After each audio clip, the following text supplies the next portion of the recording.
Welcome back to Pharmacy News. Joining us now is one of our international guests, Carlo Berardi, Chair of the Board of the Canadian Pharmacists Association. Thanks for joining us. Thank you, Marina. It's a pleasure to be here. Now tell me a little bit about what we can expect at your presentation.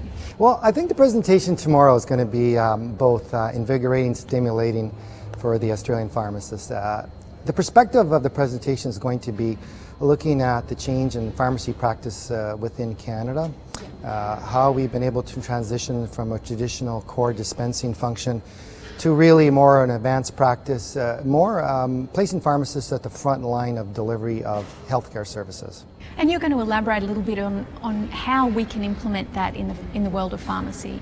Yeah, so when we talk about advanced practice, there's a number of components within advanced practice. So it's talking about common ailment prescribing, it's talking about vaccination, it's talking about assessing and prescribing for minor ailments, it's talking about smoking cessation, it's talking about medication management, and it's even talking about interpreting lab values, lab tests, ordering lab tests, modifying patients' prescription regimen. So it's a very broad category, and I'm going to try and demystify and drill down into some of the layers in each of those categories. And tell me a little bit about something that pharmacists can do now to implement some of the things that the Canadian model offers. Well, I think if any, the Australian pharmacist, I think the biggest challenge very often is the, I guess you call it the attitude to change, and change is always very difficult. Yes. And and I think Australian pharmacists, if they embrace the increased role in their profession, I think the rewards, the personal rewards of seeing how you can help someone's health are going to be very rewarding. So, Carlo, you're sort of suggesting perhaps taking away the fear factor. Yeah. So a lot of the challenges that I've witnessed from the Canadian pharmacists as we change the practice of pharmacy from a traditional dispensing role into more of a frontline service is always the biggest challenge has been the pharmacists themselves. Yes. So there has to be a recognition amongst the pharmacists that governments, the healthcare system, is challenging us to provide better outcomes and to involve pharmacy in the whole provision of circle of care.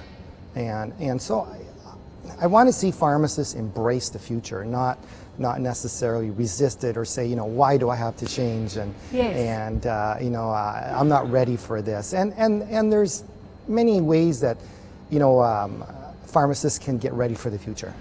So you're fairly excited about the future, I'm gathering.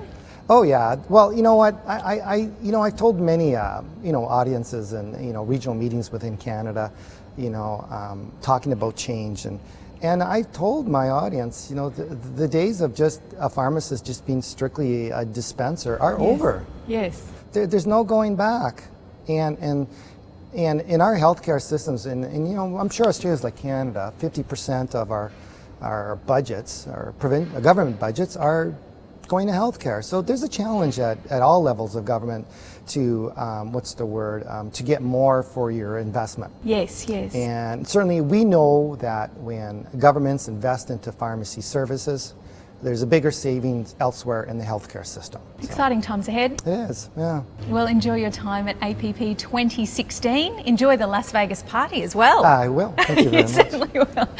We'll be back with more pharmacy news shortly.